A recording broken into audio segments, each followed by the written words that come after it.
Hello everybody, welcome to my channel judiciary prep hub. हम कर रहे हैं बहुत ही इंपॉर्टेंट एग्जाम की तैयारी, दैट इज जेडी जेएलओ। अभी हमने अपना स्टार्ट किया राजस्थान टीएनसी एक्ट। लास्ट हमने कवर किया था चैप्टर 7 जो कि सेक्शन 87 तक था। आज हम कवर करेंगे चैप्टर 8 जो कि बात करता है डिक्लेरेटरी सूट। ठीक है, जब आपको कोई अपना स्टेटस डिक्लेयर कराना है, जैसे कि कोई टीनेंट है, अब उसको ये डिक्लेयर कराना है कि मैं ही इस होल्डिंग का टीनेंट हूँ, तो वो सूट फाइल कर सकता है।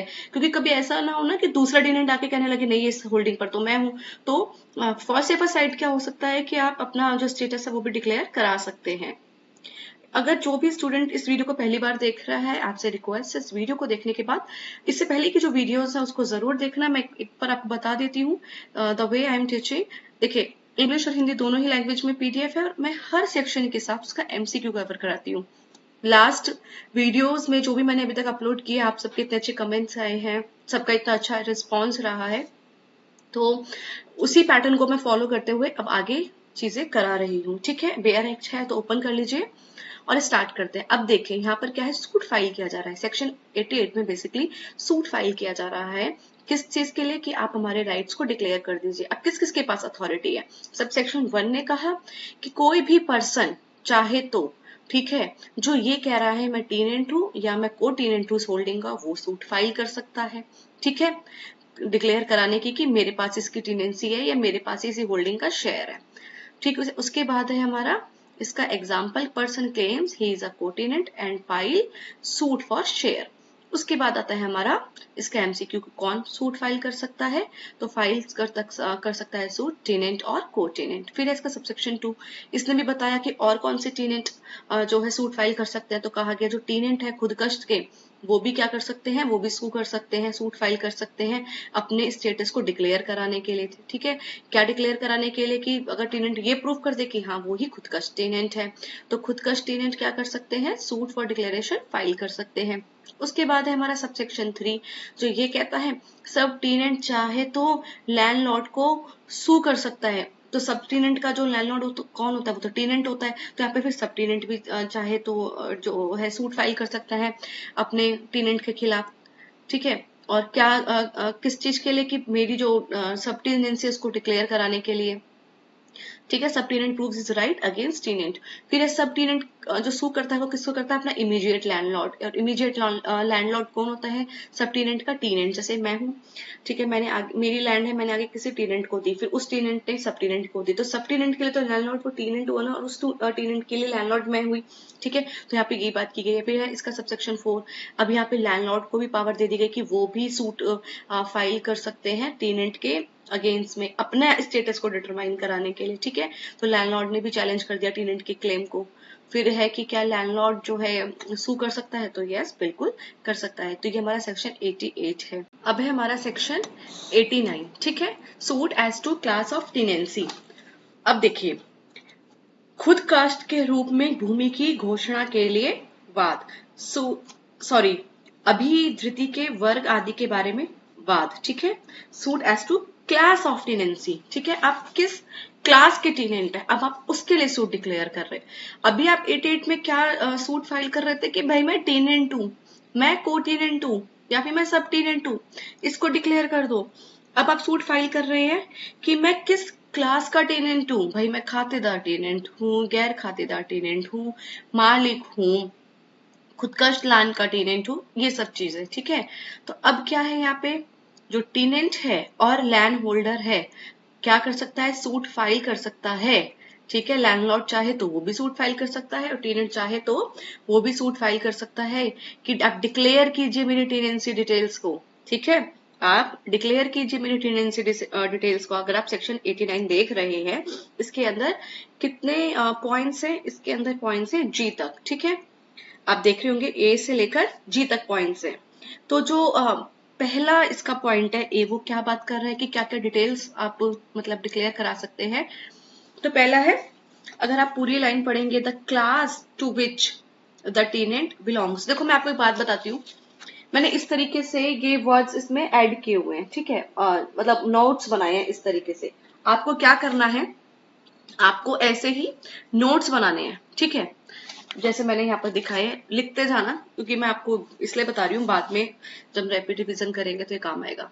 ठीक है, तो इसका ए पॉइंट क्या कह रहा है, the class to which the tenant belongs. इसका मतलब कि आप क्या पूछ सकते हैं उसके अंदर कि भाई ये जो टेनेंट है वो किस क्लास से बिलोंग करते हैं। ठीक है, उसके बाद एरिया और बाउंड्रीज, फिर आप क्या पूछ सकते हैं, कितना एरिया है। ठीक है, और जो बाउंड्री कितनी है उसकी होल्डिंग की, जो प्लॉट है उसका नंबर क्या है। तो ये सब चीजें भी हो सकती हैं। फिर सी पॉइंट क्या है कि जो रेंट है और जो पेमेंट का मेथड है वो क्या है, the rent payable in respect of holding and the manner in which it is payable. जोत के बारे में संदेह लगान और नीति जिससे वे संदेह है कि भाई रेंट है कितना। ठीक है, लगान है कितना, उसको कैसे संदेह करना है, मतलब कैसे उसको पे करना है। फिर है उसका डी, फिर है उसका डी पॉइंट, वो भी किससे रिलेटेड है, time and mode of rent. ठीक है, कि किस टाइम पर या किस तरीके से हमें रेंट पे करना है वो डिक्लेयर करो।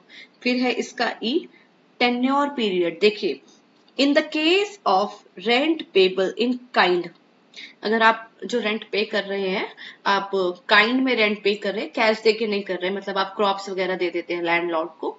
ठीक है, इस तरीके से आप अपना रेंट पे करते हैं। ठीक है, the time, place and manner of appraisement, division और डिलीवरी ऑफ क्रॉप्स। ठीक है, लगान के, वस्तु के, सॉरी हाँ ठीक है, लगान के वस्तु में संदेह होने की दशा में फसलों को आंकने, उनका बंटवारा करने या परिदान करने का समय, स्थान और रीति। ठीक है, तो मतलब आप जो रेंट है अगर आप उसको काइंड के रूप में पे कर रहे हैं तो उसमें क्या है कि जो आपका फसल है उसको कैसे आका जाए, उसका बंटवारा जैसे किया जाए। ठीक है, उसको हमें डिलीवरी मतलब परिधान कैसे करना है, किस समय करना है, किस तरीके से करना है, इस पूरे को भी हम ये सब चीजें जानने के लिए भी क्या कर सकते हैं, सूट फाइल कर सकते हैं, जो भी स्पेशल कंडीशन। ठीक है, फिर इसमें एक पॉइंट इसमें मिसिंग है। ठीक है, वो है F point, in the case of गैर खातेदार टेनेंट और अ टेनेंट ऑफ खुद कष्ट और a sub tenant in the term for which the tenancy is to run. ठीक है, और अगर गैर खातेदार टेनेंट है या फिर खुदकश टेनेंट है और सब टेनेंट है तो वो सारे टर्म फॉर विच द जो टेनेंसी इज टू रन, तो वो सारी चीजें जिस टर्म से चल रही थी हम सारी वो क्या करेंगे, उसको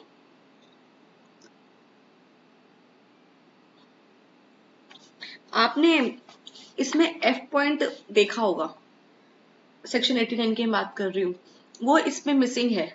इसी लाइन को मैंने रिपीट किया है। ठीक है, गैर खातेदारी अभिधारी या खुद कष्ट अभिधारी या उप अभिधारी की दशा में अवधि जिसके लिए अभिप्रति जारी रहनी है, क्योंकि अभी तक हम पढ़ रहे थे अगर काइंड में है तो। ठीक है, अगर हम काइंड में पे कर रहे हैं, अब यहाँ पर बात है कि अगर काइंड में पे नहीं कर रहे हैं तो फिर जो टर्म्स थी उस हिसाब से बेसिकली। बाकी फिर जी है, कोई भी स्पेशल कंडीशन है तो टोटल मतलब जो टेनेंट का डिस्प्यूट है। ठीक है, और जो टेनेंट का क्या डिस्प्यूट है, रेंट को लेकर के कितना अमाउंट पे करना है, तो इसके लिए भी सूट फाइल किया जा सकता है। फिर हमारा section 90, suit for declaration of land as khudkasht. अब आप क्या कर रहे हैं, खुदकश्त के रूप में भूमि की घोषणा कराने के लिए वाद कर रहे हैं। ठीक है, कि आप अब इसलिए सूट फाइल कर रहे हैं कि ये जो खुदकश्त लैंड है, ये जो लैंड है इसको खुदकश्त डिक्लेयर करा जाए। If land is claimed both by tenant and land holder. अब क्या कह रहा है इस केस में कि अगर टेनेंट भी और जो है लैंड होल्डर दोनों ही क्लेम कर रहे हैं क्या कि ये लैंड उनकी है, तो सूट फाइल किया जा सकता है कि भाई डिसाइड करो कि ये खुदकश्त लैंड है या नहीं। इसको पढ़ो, when land claimed by tenant as his holding or as being under his cultivation is also claimed by landlord as his khudkasht, such tenant or landholder may sue for declaration of its status। जो tenant है वो कह रहा है कि जो उसकी holding है और वो इसमें कल्टीवेशन कर रहा है खुद ही, और लैंड होल्डर कह रहा है कि वो उसकी खुद की ही खुदकश लैंड है, तो फिर डिसाइड किया जाएगा कि ये खुदकश लैंड का जो स्टेटस है तो उसको भी डिक्लेयर कराने के लिए सूट फाइल किया जा सकता है। और इसमें दोनों को ही राइट है, टेनेंट चाहे तो वो भी और लैंड होल्डर भी डिक्लेयर कराने के लिए सूट फाइल कर सकते हैं। Land holder claims land as khudkasht. फिर उसके बाद है सेक्शन 90 किससे डील कर रहा है, तो सेक्शन 90 डील कर रहा है खुदकश डिस्प्यूट। अभी तक जो हम पढ़ रहे थे, सबसे पहले हमने 88 में पढ़ा कि हमें डिस्प्यूट है कि हम टेनेंट है को टेनेंट है, इसको डिक्लेयर कर दो। 89 में हमने पढ़ा कि डिस्प्यूट है कि कैसे रेंट पे किया जाएगा, ठीक है, ये किस क्लास के टेनेंट है। सेक्शन 90 में हमने क्या पढ़ा कि ये लैंड खुदकश लैंड है, ठीक है, और टेनेंट भी कह रहा है और लैंड होल्डर भी कह रहे हैं, तो अब उसको डिक्लेयर करो। सेक्शन 91 क्या कह रहा है, suit for declaration of other rights, और अगर कोई अदर राइट्स हैं, ठीक है, अन्य अधिकार है, तो उनकी घोषणा के लिए भी क्या किया जा सकता है, वाद जो है किया जा सकता है। Any person can file suit for any right under this act if not covered elsewhere. तो ये बेसिकली रेसिड्यूटरी क्लॉज हो गया कि अगर 88, 89 और 90 में अगर आप सूट नहीं फाइल कर पा रहे हैं, ठीक है, क्योंकि उसमें वो आपका जो मुद्दा है वो कवर नहीं है, तो फिर आप सेक्शन 91 के तहत सूट फाइल कर देंगे, तो ये रेसिड्यूटरी क्लॉज है। फिर मतलब section 91 is general, specific, penal या टैक्स, तो ये जनरल प्रोविजन है क्योंकि बाकी ऊपर वाले स्पेसिफिक थे। अब है section 92 single suit for multiple holdings, ये इंपॉर्टेंट है, ठीक है, इसको आप अंडरलाइन कर लेना, स्टार मार्क कर लेना कि कई जोतों के बारे में एक ही बात, बहुत सारी होल्डिंग्स हैं और उन सबका एक consolidate suit. A single suit may be instituted under the provision of section 88 or 89 or 90 in respect of a number of holdings provided that parties are same। अगर बहुत सारी होल्डिंग है, ठीक है, लेकिन पार्टी सेम है, उन सब होल्डिंग्स में टेनेंट भी सेम है, लैंडलॉर्ड भी सेम है, दूसरी होल्डिंग में भी टेनेंट वही है, लैंडलॉर्ड भी वही है, और फिर तीसरी वाली होल्डिंग है उसमें भी टेनेंट वही है और लैंड होल्डर भी वही है, तो फिर इस केस में क्या होगा, तो सिंगल सूट अलाउ कर दिया जाएगा मल्टीपल होल्डिंग्स के लिए अगर पार्टी सेम है तो, ठीक है। Example, same tenant files one suit for 3 lands, ठीक है, तो क्या कंडीशन क्या है सिंगल सूट फाइल करने की, सब क्या है, सेम पार्टीज होनी चाहिए, तो ही आप सिंगल सूट फाइल कर सकते हैं। फिर उसके बाद सेक्शन 92 एक सूट फॉर इंजंक्शन। देखो इंजंक्शन का जो कॉन्सेप्ट है वो सीपीसी में भी है और इंजंक्शन हमारी स्पेसिफिक रिलीफ एक्ट में भी है। आप मुझे कमेंट करके बताना कि सीपीसी किस इंजंक्शन से डील करता है और स्पेसिफिक रिलीफ एक्ट भी किस इंजंक्शन से डील करता है, ठीक है, ये आपका होमवर्क है और कमेंट बॉक्स में सबको आंसर देना है, ठीक है, भूल मत जाना जब वीडियो खत्म हो जाए, अगर मैं कुछ क्वेश्चन पूछ रही हूँ तो उसका आंसर दीजिए, ठीक है, इससे क्या होगा आपको चीजें याद रहेगी, क्योंकि अब मैं बोल रही हूँ तो आप पहले सीपीसी में जाके देखेंगे, फिर आप स्पेसिफिक रिलीफ एक्ट में जाके देखेंगे, तो आप जब किसी चीज को इस तरीके से लर्न करेंगे तो आपको हमेशा याद रहेगी, ठीक है, तो कमेंट बॉक्स में जरूर लिखना। अब देखिए आपने क्या फाइल किया, इंजंक्शन के लिए सूट फाइल कर सकते हैं, ठीक है, व्यादेश के लिए वाद कर सकते हैं, कोई भी person, any person can file suit for injunction as per specific relief act, ठीक है, तो स्पेसिफिक रिलीफ एक्ट इस देखो ये क्या है ना, इंपॉर्टेंट सेक्शन है, इसको मैं एक बार आपको अच्छे से बता देती हूँ क्योंकि जनरल प्रोविजन तो सबको ही पता है, ठीक है, कुछ इंपॉर्टेंट एस्पेक्ट है उसको हम डील करते हैं। Except as otherwise specifically provided elsewhere in this act any person may sue in respect of all or any of his rights conferred by this act for an injunction in accordance with the subject to the provision of chapter 10 of Specific Relief Act 1877, now Central Act 1 of 1877। अब देखो यहाँ पे specific relief act 1877 की बात कर रहा है, ठीक है, तो अभी वाला कौन सा चल रहा है उसको भी कमेंट बॉक्स में जरूर बताना, और इसमें कौन सा बताया, चैप्टर 10 जो है एसआरए का, उसके अकॉर्डिंग आप क्या कर सकते हैं, इंजंक्शन के लिए सू कर सकते हैं। तो section 92A relates to injunction, yes, निषेधाज्ञा, और इसको क्या बोलते हैं, व्यादेश के लिए वाद। तो हमने कवर कर लिया है चैप्टर 8 जो कि बात करता था डिक्लेरेटरी सूट्स, ठीक है, घोषणात्मक वाद।